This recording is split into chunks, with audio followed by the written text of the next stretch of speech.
أعوذ بالله من الشيطان الرجيم. بسم الله الرحمن الرحيم. الحمد لله رب العالمين، والصلاة والسلام على نبي الأمين سيدنا وحبيبنا محمد بن عبد الله وعلى آله وصحبه وسلم تسليما. أما بعد، فإن أحسن الحديث كتاب الله، وخير الهدي هدي محمد صلى الله عليه وسلم، وشر الأمور محدثاتها، وكل محدثة بدعة، وكل بدعة ضلالة. وعليكم بالجماعة، فإن يد الله مع الجماعة. اعلموا يا عباد الله بأن الاستعداد للآخرة بالأعمال الصالحة ومن أهم المهمات الصدقة الجارية. عباد الله، عمر الإنسان محدود، فالمسلم يجتهد أن يقدم لنفسه أعمالا صالحة في حياته القصيرة ليجدها في حياته الآخرة الحياة الأبدية، ويحسن به أن يكون له أعمال صالحة يستمر له ثوابه بعد موته، كما قال الله سبحانه وتعالى: يا أيها الذين آمنوا اتقوا الله ولتنظر نفس ما قدمت لغد واتقوا الله إن الله خبير بما تعملون. وقال عليه الصلاة والسلام في الحديث الذي رواه مسلم: إذا مات الإنسان أو إذا مات ابن آدم انقطع عمله إلا من ثلاث: صدقة جارية، أو علم ينتفع به، أو ولد صالح يدعو له. وأن يكون لك عمل صالح حتى بعد موتك، حتى وأنت في قبرك بين الأموات تكون لك أعمال جارية وحسنات غير منقطعة. فاحرص على هذه الثلاثة أو ما تيسر منها، فبادر إلى صدقة جارية ينتفع منها المسلمون ويدعون لك يستمر أجرها لك وأنت في قبرك. أو قدم علما من تلك العلوم النافعة المفيدة ينتفع منه الناس. واحرص ما استطعت أن يكون لك ولد صالح يدعو لك في حياتك وبعد مماتك. عباد الله، قدموا لأنفسكم صدقة جارية. وقوله تعالى: وما تقدموا لأنفسكم من خير تجدوه عند الله هو خيرا وأعظم أجرا واستغفروا الله إن الله غفور رحيم. بارك الله لي ولكم في القرآن العظيم.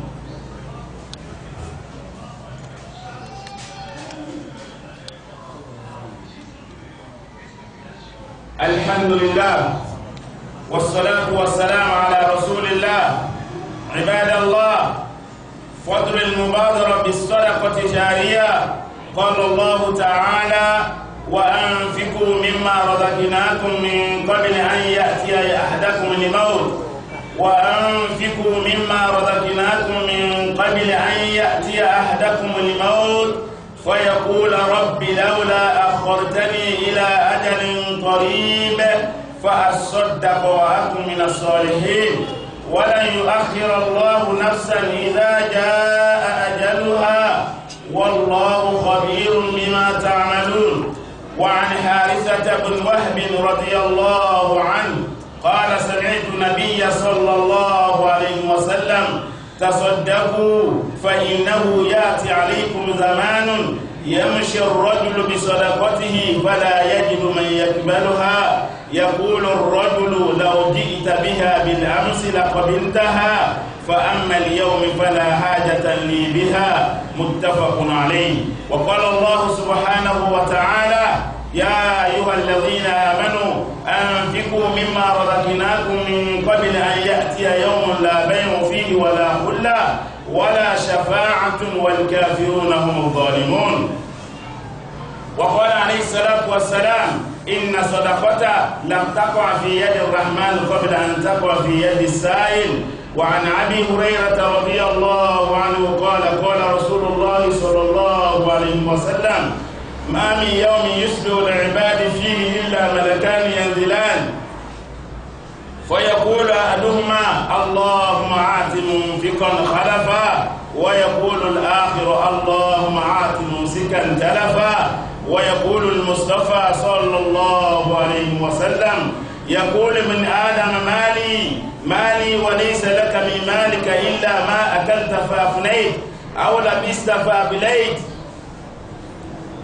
أو تصدقت فأبقيت. وقال الله سبحانه وتعالى ومن يوق شح نفسه فأولئك هم المفلحون. وقال عليه الصلاة والسلام واتقوا شح فإنه أهلك من كان قبلكم. قال الله سبحانه وتعالى أو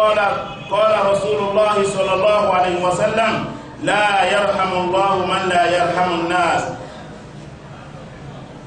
وكيفية عمل الصدقة الجارية بناء المساجد والمدارس والمشتفيات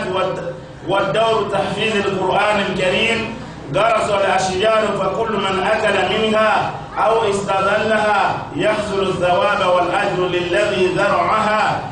الثالث حفر الآبار للناس لتسهيل للشرب منها. الرابع طباعة المصحف الشريف والأذكار وكتب السيرة والتفسير وتوزيعها على الناس.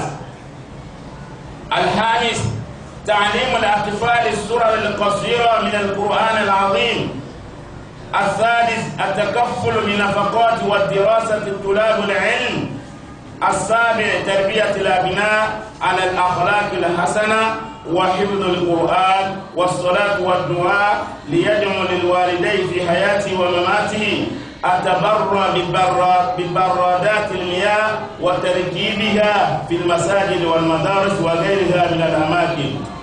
أما بعد adá ọpẹ́ fún Ọlọ́run ọba tí ó ní ọpẹ́ tó sì máa rírì ọpẹ́ òun ni ọba tí adá ọpẹ́ fún. Lẹ́yìn ìgbà tí adá ọpẹ́ fún Ọlọ́run ọba Allah subhanahu wa ta'ala atọrọ àlékún ìkẹ́ àti ìgẹ̀ fún Ànábì wa Muhammad sallallahu alaihi wasallam. Ọ̀gá wa ni Ànábì wa Muhammad ń ṣe, ọ̀rẹ́ wa sì ni Ànábì wa Muhammad ń ṣe. Àánú Ọlọ́run ọba ìkẹ́ Ọlọ́run ọba kí Ọlọ́run ọba kó bá lọ́mọba ní gbòrò Madina lẹ́fàràmù ní ibi tó sùn sí. Ẹ̀yin ọmọ ìyá wa nínú Islam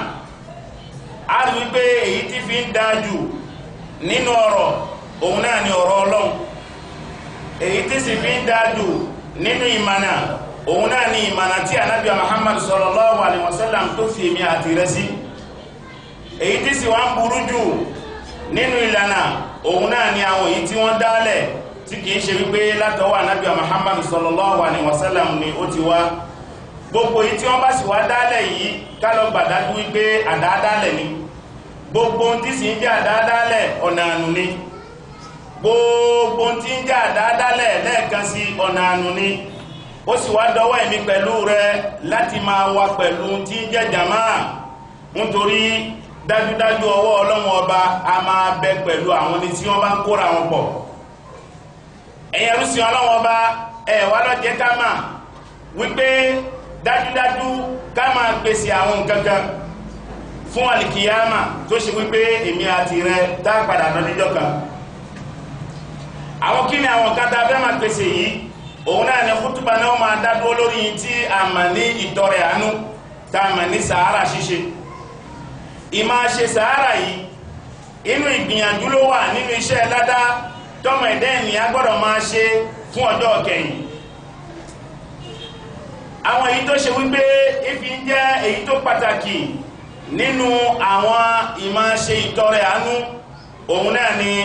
sàárà tá a mà ní sàárà tí ń ṣàn. A rí wípé tí a bá sọ wípé sàárà tí ń ṣàn, inú sàárà tí ń ṣàn inú ẹ̀kan náà la wà yìí. A rí wípé ẹni tó dá ilé ilẹ̀ yálà kó ṣe wípé ó padà wà láyé yálà wípé kò sí láyé má, sàárà yẹn yóò sì máa bá títí di ọjọ́ àlìkìyàmà. Òun ni sárákọ́tù jàríyà. Ẹ̀yin arúsìn Ọlọ́run ọba, a rí wípé ìmá jẹ́ ọmọ ẹ̀dá ènìyàn lórí ilẹ̀, wípé ọmọ ẹ̀dá ènìyàn wà lórí ilẹ̀ ká máa wípé tó ní àkókò ni. A lè wà nílé ayé ká máa gbélé ayé lọ gbére láà. Ọmọ ẹ̀dá ènìyàn kó lọ máa dájú wípé gbogbo ìgbìyànjú wa ká gbìyànjú àti ti nǹkan tó jẹ́ iṣẹ́ olóore síwájú Ọlọ́run ọba. Kó tó di wípé ayé wa tá ń lò níwọ̀nba tí ò pọ̀ yìí náà, kó tó di wípé yóò padà tán. Báyé yìí tá a bá kó láyé yìí, a padà bọ́ sínú ayé tuntun míì tó ṣe wípé ayé tá a padà bọ́ sí ayé kan ni tó ṣe wípé yóò sì máa lọ gbére tí kò ní támá láyéláyé. Òun náà ni àlìjánnà. Kọ́lọ́run ọba kó dákú kó jọ nínú ọlá ńlá rẹ̀ kó fi èmi àti yín sí. Ẹ̀yin arúsìn Ọlọ́run ọba, a rí wípé èyí tí Ọlọ́run ọba ń sọ fún wa yìí nínú ọ̀rọ̀ rẹ̀ tó má jù. Ó ní mo pè ẹ̀yin olùgbàgbọ́ lódodo, ẹ ní ìpáyà èmi Ọlọ́run. Mo pè ẹ̀yin olùgbàgbọ́ lódodo, ẹ ní ìpáyà èmi Ọlọ́run.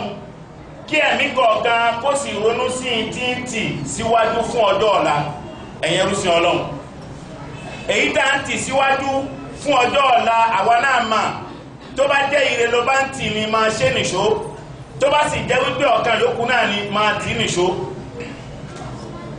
Kí kálukú ẹ̀mí kọ̀ọ̀kan kó ronú sí kíni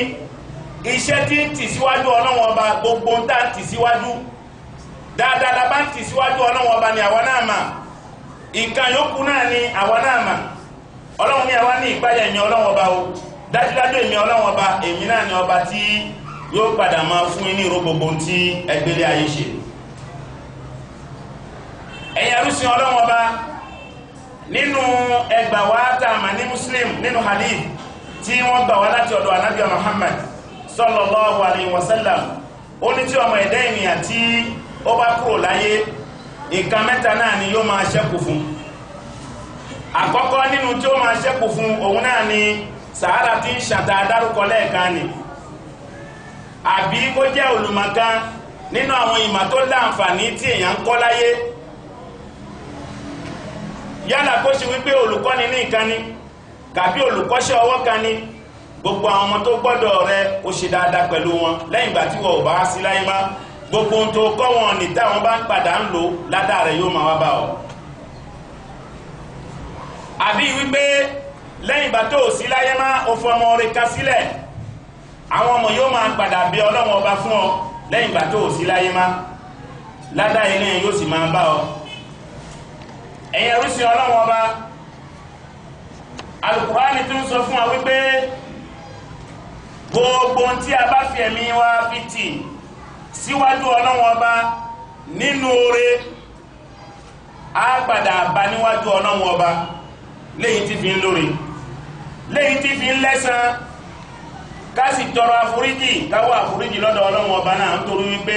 òun ni ọba tó ṣe wípé yín máa ń kẹ́ni tí sì máa ń ṣàníkẹ́. Ẹ̀yin ẹrúsìn Ọlọ́run, a rí wípé ọba tí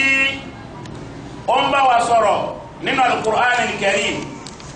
wọ́n ní wa man yuqa shuhha nafsihi, gbogbo ẹnikẹ́ni tí ó bá kọ̀ fún ẹ̀mí ara rẹ̀ ní ibi ìmá ká ọwọ́, kàbí ó kọ̀ fún ẹ̀mí ara rẹ̀ ní ibi ìmá ṣàwọn, Ọlọ́run ní àwọn wọn ni àwọn ni tó ṣe wípé wọ́n dèrè. Ànábì Muhammad sallallahu alaihi wasallam wọ́n sọ fún wa wípé kápáyà Ọlọ́run ọba,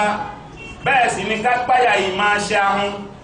nítorí dájúdájú ìmá ṣàwọn yìí òun náà ni tí ó kó bá ọ̀pọ̀lọpọ̀ àwọn ni tó ti ṣáájú wa. Bákan náà Ànábì Muhammad sallallahu alaihi wasallam tó ń sọ fún wa wípé kò ní rí kẹ́ o, ẹnìkan ò ní rí ìkẹ́ lọ́dọ̀ Ọlọ́run ẹni tó ṣe wípé kìí ṣe kí àwọn ènìyàn lẹ́yìn ìgbà tọ́lọ́run kò lè lọ́wọ́ tán òun ò tún mẹ́ ẹnìkan má. Ànábì ní kò ní rí kẹ́, kò ní rí kẹ́ Ọlọ́run ẹni tó ṣe wípé kìí ṣe kí àwọn ènìyàn. A rí wípé ìmá ṣe àwọn ìtọrẹ àánú tá a ń bá wí nínú àwọn ìtọrẹ àánú tó ṣe wípé yóò máa bá wa lẹ́yìn ìgbà tá a bá sí láyé má, òun náà ni ìmá kọ́ ilé Ọlọ́run ọba tá a wà yìí. Bẹ́ẹ̀ sì ni ìmá kọ́ àwọn ilé kéwú táwọn ọmọ ilé kéwú máa ṣe kíni tí wọ́n máa kẹ́kọ̀ọ́ ìsìlámù bẹ̀ àbí ìmá ṣí àwọn ilé dókítà káàkiri ilẹ̀ káwọn èèyàn máa lọ bẹ̀ kó máa lọ gba ìwòsàn àbí ìmá ṣí àwọn ilé ẹ̀kọ́ ibi tó ti gbé ha àwọn Al-Qur'an ọ̀rọ̀ Ọlọ́run gbogbo àwọn àyè yìí fún àwọn tí Ọlọ́run bá bá gbà láyé tá a bá rí àwọn nǹkan wọ̀nyí ṣe lẹ́yìn ìgbà tá a bá sí láyé má ládàá rẹ̀ yóò máa bá wa bẹ́ẹ̀ sì ni èyí tó tún jẹ́ ládàá tó ṣe wípé yóò máa ṣàn yóò máa bá wa nílé ayé àti wípé tá a bá sí láyé má òun náà tún ni wípé kíyàn lọ igi sílẹ̀ igi tó lọ sílẹ̀ yìí ó lọ igi yìí sílẹ̀ ó ní èso tí bá ń jáde ń bẹ̀ kì í ṣe wípé o fẹ́ máa gba nǹkan kan lórí ẹ̀ àwọn èèyàn ń gé ọ́n débẹ̀ wọ́n ka lọ́fẹ̀ẹ́ àbí wípé igi tó lọ́lẹ̀ yìí àwọn èèyàn ń débẹ̀ wọ́n sì ń jókòó nínú bòjì yìí lẹ́yìn ìgbà tó o bá sí láyé má ládàá rẹ̀ yóò máa bá ọ èyí tó tún jẹ́ ládàá tí ó máa bá ọ nígbà tó o bá sí láyé má òun náà ni kí ẹ máa gbé àwọn kànga ibi tí àwọn èèyàn tó ń gbẹ omi ti gbé ń gbé àwọn èèyàn kí ẹ máa gbé àwọn omi àwọn kànga síbẹ̀ fún wa kí ẹ lọ sí àwọn village àwọn gbèríko kó máa lọ gbé àwọn kíni àwọn kànga fún wọn tí ó ṣe pé wọ́n máa rí kíni wọ́n máa rí omi mu èyí tó tún jẹ́ iṣẹ́ ládàá tí ó máa bá èèyàn nígbà tí Olúwa ò bá sí láyé má òun náà ni wípé ìmá tẹ Al-Qur'ani Ọlọ́run ọba ní ibi tó ti gbé ń tẹ̀ kí a máa tẹ̀ jáde kó sì máa pín lọ́fẹ̀ẹ́ kí a lọ sí ibi tó ti gbé ń tẹ̀ kó wá sọ fún ọ wípé mo nídìí eye òǹkà Kùránì báyìí ẹ tẹ̀ jáde fún mi ó sì padà gbà ó wá lọ pín sí àwọn ibi tó ṣe kíni àwọn ibi tó ṣe gbé orí dá àwọn mọ́sálásí ni kò sí Kùránì kankan bẹ̀ tí wọ́n ń kà kí a lọ pín àwọn nǹkan wọ̀nyí síbẹ̀ lẹ́yìn ìgbà tí Olúwa ò bá sí láyé má ládàá ẹ̀ yóò máa lọ bá nínú àwọn ládàá tí ó tún máa bá wa òun náà ni ìmá mójútó jíjẹ múmu àwọn ọmọ òrukàn tó ṣe wípé wọ́n lọ sílé ẹ̀kọ́ tí wọ́n lẹ́nìkan tí ń fún wọn jẹ tí ń fún wọn mu nínú àwọn sàárà tí ó tún máa ṣàn tí ó máa bá wa òun náà ni ìmá ṣe tẹ́rìbíà fún àwọn ọmọ kéékèèké tó jẹ́ mùsùlùmí pẹ̀lú ìmá kọ́ wọn ní àwọn ìwà tó rẹwà àbí ìmá kọ́ wọn ní Al-Qur'ani ní ibi kíká tàbí ìmá kọ́ wọn ní ìrun kíkí àti àwọn àdúà ṣíṣe àwọn wọ̀nyí náà lẹ́yìn ìgbà tó bá kọ́ wọn tán tí wọ́n bá mọ̀ ní mímọ̀ tó dáa lẹ́yìn ìgbà tí wọ́n tó kọ́ wọn ní òsì láyé má ládàá rẹ̀ yóò máa bá ọ àbí àwọn ni tó ṣe wípé wọ́n máa ń ṣe kí ni wọ́n máa ń tún ilé Ọlọ́run ọba ṣe tó ṣe wípé wọ́n wọ ilé Ọlọ́run ọba wọ́n lọ àwọn ilé ìgbẹ́ àwọn ilé ìtọ̀ àwọn mọ́sálásí wọ́n tún ní ẹ̀jẹ̀ wọ́n tún tẹ́ lẹ́yìn ìgbà tí wọ́n bá sí láyé má ládàá yẹn yóò máa lọ bá àwọn náà Ànábì Muhammad sallallahu alaihi wasallam wọ́n jẹ́ kó yé wa wípé ìmá ṣe ìtọrẹ àánú ìmá ṣe ó máa ń dí gàgá fún 70 aburú ní máa ń dí gàgá lẹ́ẹ̀kan náà ìtọrẹ àánú kan tó bá ṣe yóò dí gàgá kíni yóò dí gàgá 70 aburú ní òdì fún lẹ́ẹ̀kan náà àǹfààní tí ń bẹ ní ibi ìmá ṣe ìtọrẹ àánú yìí òun náà ni wípé gbogbo ẹni tí bá ṣe ìtọrẹ àánú aburú ó jìnà sí yóò sì máa dáàbòbò ẹni tó ṣe wípé kò ní kúkú bente ìmá ṣe ìtọrẹ àánú yìí ìwòsàn ló jẹ́ fún àwa tó ṣe wípé Ọlọ́run dà lé wa lọ́wọ́ ní aburú tá máa rí lọ́wọ́ àwọn tálíkà ìwòsàn la máa fi ìtọrẹ àánú yìí fi ṣe fún àwọn kíni àwọn tálíkà láti jẹ́ kí aburú tí bẹ̀rẹ̀ wọn kó má kàn wá ìtọrẹ àánú yìí ọ̀kan nínú àwọn àrólé Ànábì Muhammad sallallahu alaihi wasallam ta mà ní Ali ó ní sẹ̀wísù ìmánakum bis sadaqa ẹ tún àwọn ìgbàgbọ́ yín ṣe pẹ̀lú ìmá ṣe ìtọrẹ àánú ìmá ṣe sàárà wa hassinu amwalakum biz zakat ẹ wá tún kíni ẹ wá tún àwọn owó yín ṣe ẹ fún àwọn owó yín má pẹ̀lú ìmá yọ zaka Ọlọ́run ọba kó nínú ẹ̀ nítorí ìtọrẹ àánú lọ́nà míì èyàn a máa tú sí zaka yíyọ ya máa tú sí ìtọrẹ àánú gbà míì àmọ́ Ọlọ́run ọba ti ṣe àdáyanrí ìta mà ní zaka ó sì ṣe àdáyanrí àwọn ẹni tó tọ́ sí àwọn mẹ́jọ ni eléyìí náà nínú ìtọrẹ àánú ni àmọ́ ìtọrẹ àánú ẹ ó dúró lórí àwọn ẹnìkan náwọn ní tó ṣe wípé wọ́n ń tà wọ́n sì ń rà àmọ́ ìtọrẹ àánú tá a wá mẹ́nu bà lé nínú kútúbà wa òun dúró lórí wípé yálà kó ṣe wípé olú ẹ̀ ò tà yálà wípé ó ṣe wípé kò rà orú ọmọ ìyá rẹ orí wípé òun gbẹ ní gbẹ owó ń bẹ lọ́dọ̀ rẹ olóhùn gbẹ ń gbẹ o lè ra omi fún inú ìtọrẹ àánú náà ni ìwọ náà ṣe. ìkan nínú àrólé anábíà Muhammad sallallahu alaihi wasallam tá ń pè ní Uthman bin Affan ó ń sọ fún wa nínú ọ̀rọ̀ rẹ̀ ó ní tajirullah ẹ bá Ọlọ́run ọba ṣòwò pẹ̀lú ìtọrẹ àánú bí sọ́dàkọ̀ tẹ̀rìbóhò ẹ jèrè. èèyàn máa ń fi gbogbo ẹnikẹ́ni tí bá ń ṣe ìtọrẹ àánú ń bá Ọlọ́run ọba ṣe kíni ń bá Ọlọ́run ọba tajà ní ń bá Ọlọ́run ọba ṣòwò ni. ó burú jáì kí mùsùlùmí tó ní lọ́wọ́ kó jí ní ojúmọ́ kó wá sọ pé títí ilẹ̀ Ọlọ́run ọba fi máa ohun rí ẹnìkankan tó ń ó ṣòro fún. ìkan nínú àwọn ẹni rẹ̀ òun náà jẹ́ kó yẹ wá wípé ó ní ìdájá àfàkìr wọ̀tọ́lábà mínú sọ́dàkọ̀ yakulu lahu marhaban biman jaa yahmil zadana ila rabbuna.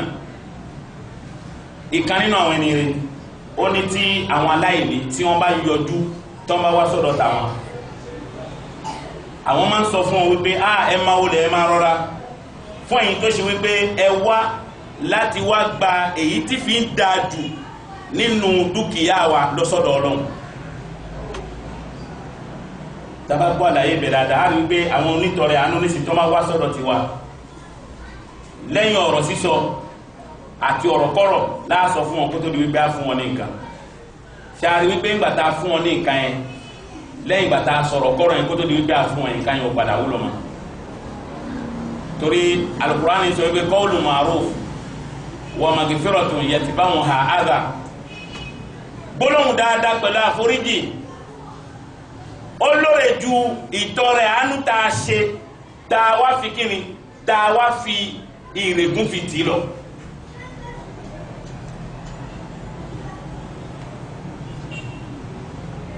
nínú kútúbà wa nínú àwọn ẹ̀kọ́ tó ṣe wípé mùsùlùmí gbọ́dọ̀ máa tẹ̀lé tó fi máa ṣe ìtọrẹ àánú òun náà ni wípé ìtọrẹ àánú tó fẹ́ ṣe ó láti ṣe nínú owó tó mọ́ nítorí pé ọba tó fẹ́ ṣe ìtọrẹ àánú yìí tó sì fẹ́ gbẹ̀ ẹ̀san lọ́dọ̀ rẹ̀ ọba náà kì í gba ní tó ṣe kíni ní tí ò máa ń tó mọ́ ní máa ń gbà kì í gba ní tí ò dá ní tó dá ní máa ń gbà.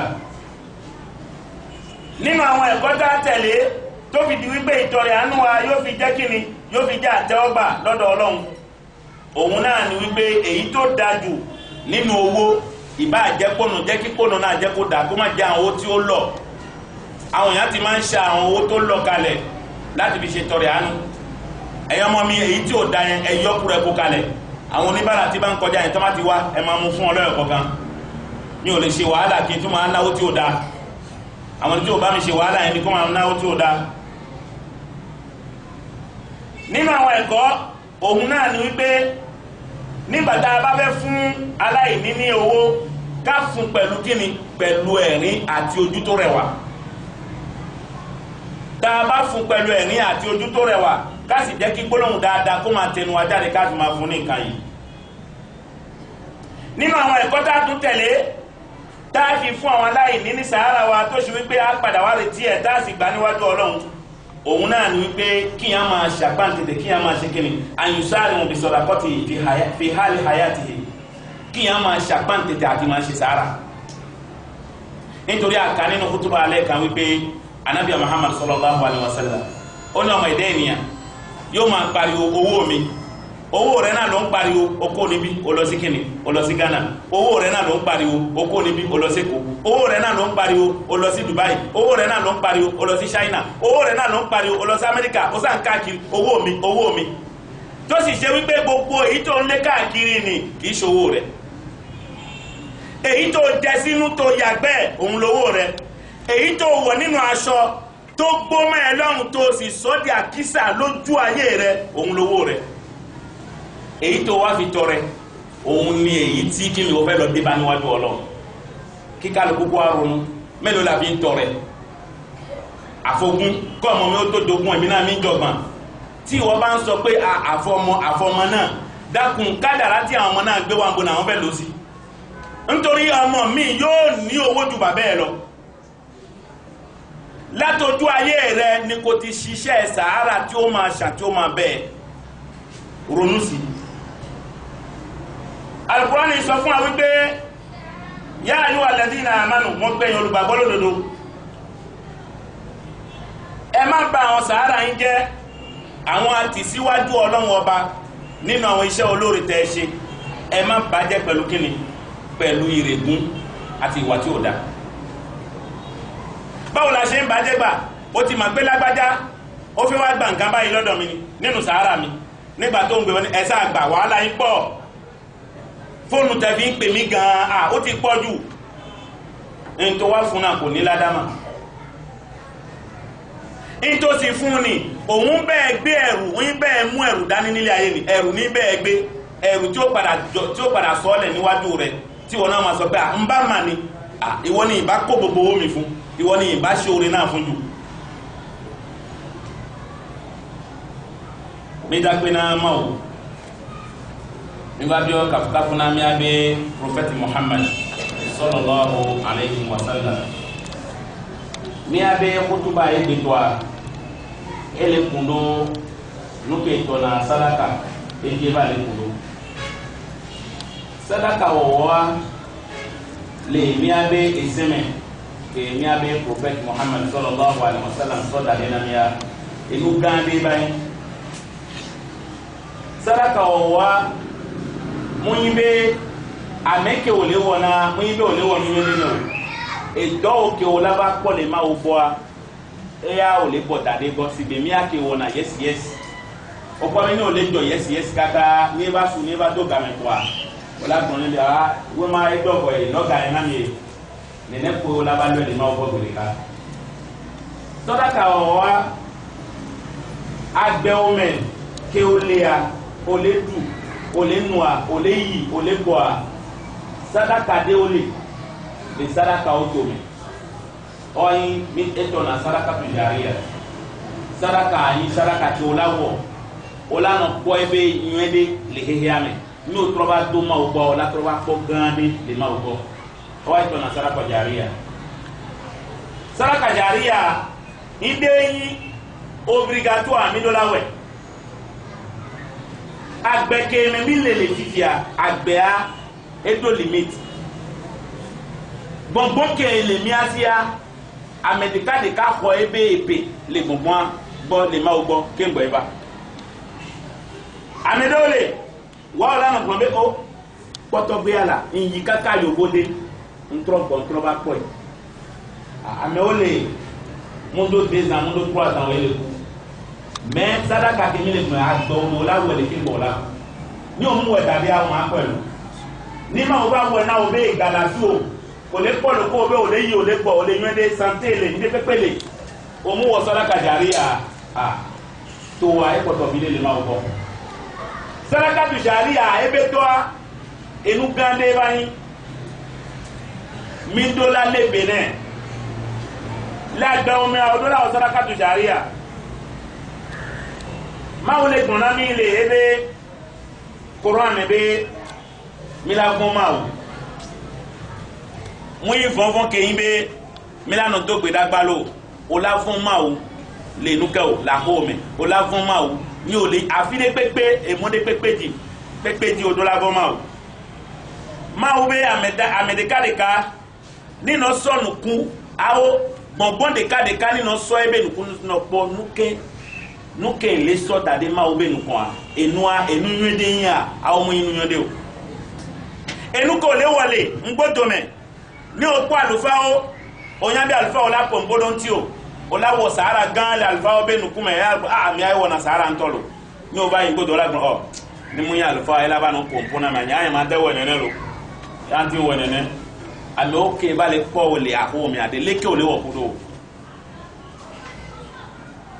mawo bɛ amɛdeka nino so ebe nukwa nino ponu ke ole so dade ma obe nukwa be enua eso gudu amede muju akwe wa ntoko lawe amesame ni bona ma o ke yibe nuke owo la ho mea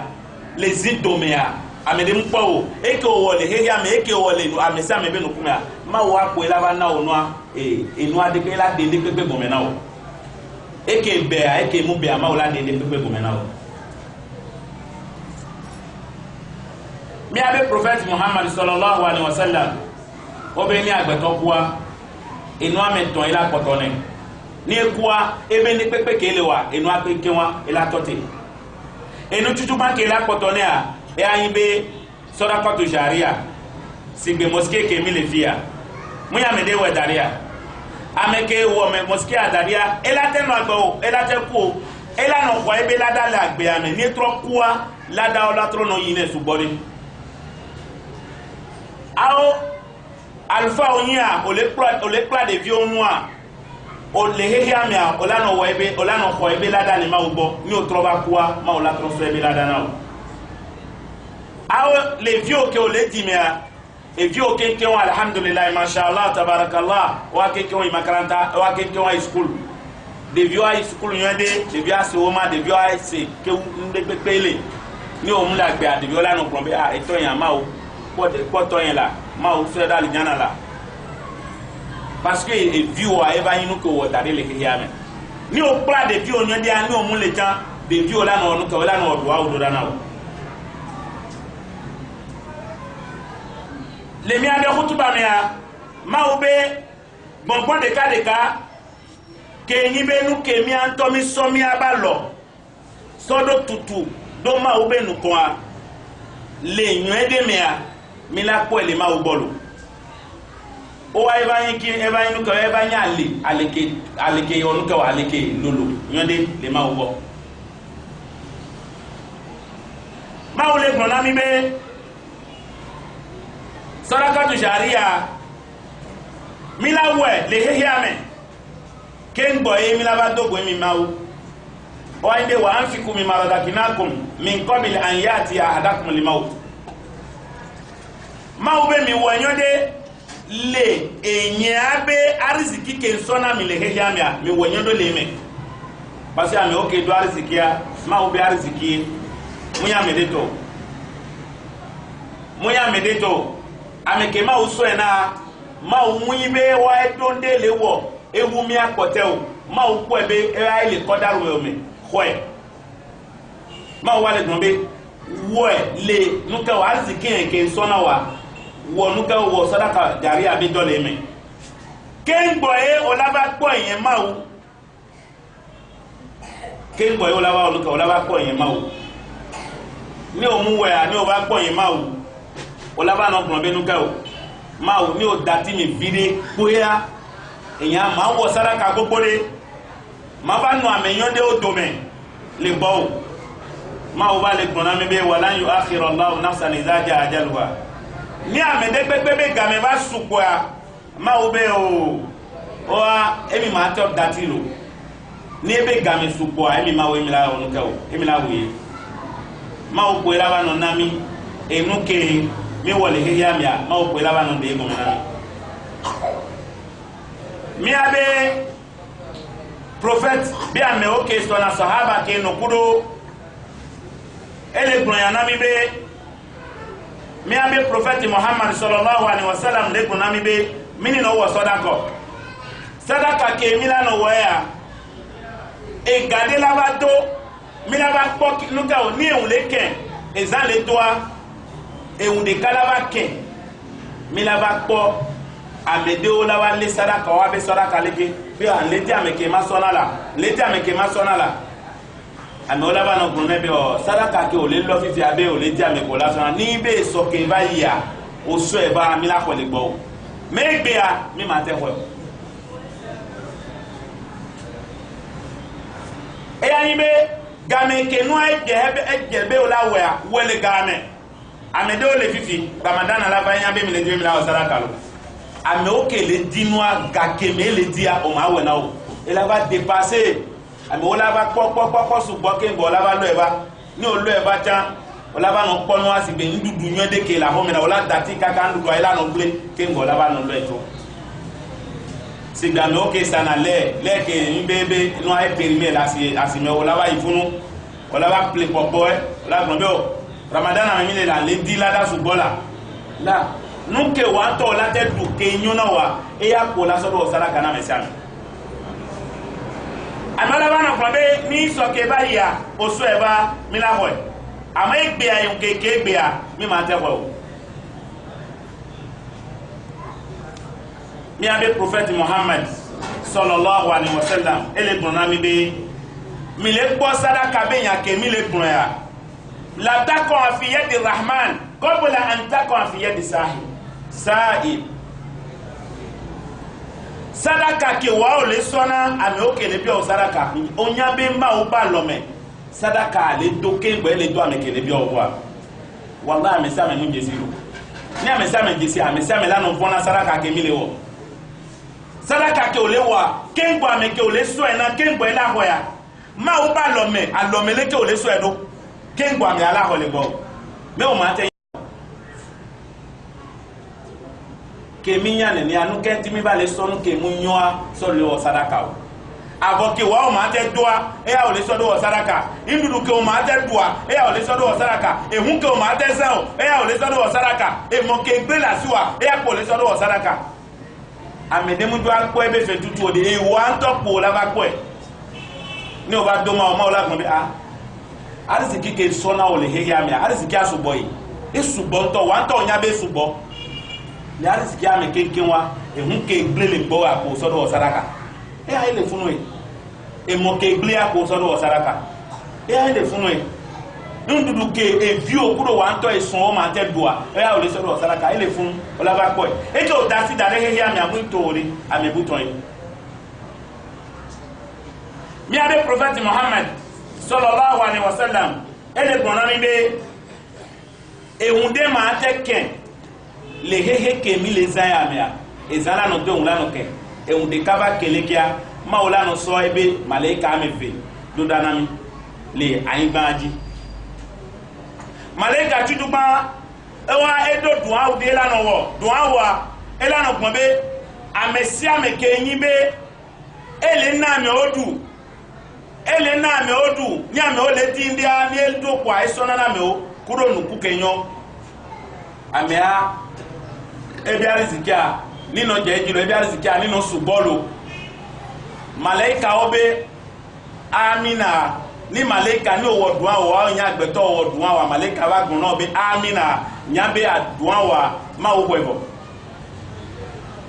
malaika be gun ala no gbe o emi ba he ya me bolo ame oke yin be ni ame de ba bi ekwa ela olege ni ame de bi ekwa la we mule ni ame de bi ekwa la we mule o malaika ola no gbe mawo enu ke yin nu ke munyo de pepea no kondo amea be homela amea ni no ledo enu ke munyin nu barabara oni no joleti parce o so arziki ne mo le so na me o nu ke tona bakhila al bukhul nu ke tona be yen munyale ke ma gbon do ke ngbe mo nu ke tona be ame o do mu jora na enua atide yin le ja na ma be bezome ebe mana ya atide bani albukhul atide yin le jahannama me ke ma o le dibe la so ame odo ame ke mo ma o be no e ke mi wa igbe ma o ni felo te penyo de nami Allahumma a'izz al-islam wal muslimin wa azil ash-shirka wal mushrikeen wa dammir a'da' ad-din Allahumma isosna bi la ilaha illa Allah waj'alna fi husni la ilaha illa Allah وامددنا بسر لا إله إلا الله إنك أنت العليم الحكيم ووفقنا لمرضاتك إنك الرؤوف الرحيم وصلى الله على نبي الكريم وعلى آله وأصحابه أجمعين اللهم بدل لنا مكان الخوف أمنا ومكان الفقر غنى ومكان ذل عزة ومكان البكاء ضحكا حاجاتنا كثيرة وأنت بنا بصيرة وعلى قضائها قديرة ونفوض أمورنا إلى الله إن الله على كل شيء قدير اللهم رد عين الميان عليه وعلى أقرب الناس إليه وفي مالنا وولدنا وعز الناس عليه وخذ كلمته من بين شفتيه ونظرته من بين جفنيه وفي كبده لحم رقيق وعظم دقيق ممن به يليك يا دارة الله حل عقد ما ربطوا وشفت شمل أكوام قد اختلتوا والله أكبر سيف الله قاتلهم والله أكبر سيف الله يقطعهم وكل ما فعلوا بربهم أحبتوا اللهم لا سهل إلا ما جعلته سهلا وأنت تجعل الحزن إذا شئت سهلا يا رب يسر ولا تعسر واجعل أمورنا سهلا يسيرا يا رب العالمين قوموا إلى صلاتكم يرحمكم الله.